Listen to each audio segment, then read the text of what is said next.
talking about is, oh, this is really hard. What you're talking about is exactly what I was trying to say about how I appreciated that it brought me to the real questions, right? What is my role? How much should I get involved?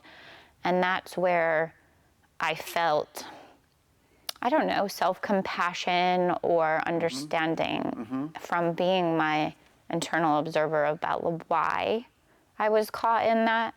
Compassion on what level? For yourself? Yeah. Yeah. What number would you put on it? What's 10's the highest? Yeah. Just pick any particular moment. It's not like you're that way all the time. Like, I'm talking about this moment when we did this exercise. Oh, okay, this moment. This moment, I felt, I don't know, maybe like a 5. But normally, how do I feel about that? That's not on my register. Okay. Being compassionate to yourself is one of the hardest things we do, right? And I think it does make it, I mean, my experience is that when I have that recognition about myself, I'm not taking good care of myself right now. I know I could be a 6 or a 7, but I know I'm only a 4. That level of awareness, I think, is a real growth moment.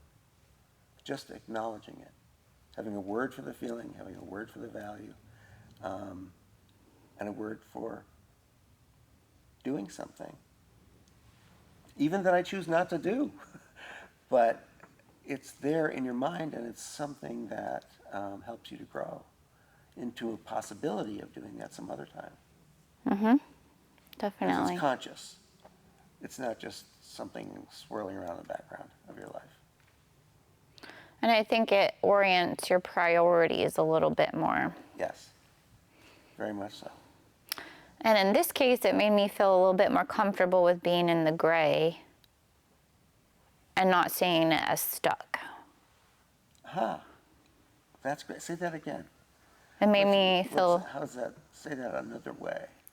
Well, because at first I was like, I'm just avoiding this because it's uncomfortable and because I don't know what to do. Right. And then now, after looking at the CoreSelf Mapping exercise and thinking about my values and the questions that came up for me, and then this like scale of escape versus rescue, like I feel much like better about being at like a 6 or a 5. Like I don't want to be more towards a 7 or 8, and it feels more comfortable to be what I am calling in the gray, but I just mean more like in the middle, right? And not like choosing one or the other. You've worked hard to be in the middle, right? Yep. So that's what we mean by giving yourself credit for the struggle that you've been in, and you have been moving forward in a certain way, and being where you are right now is still a good thing. But it gives you the sense of, I could have momentum to go farther.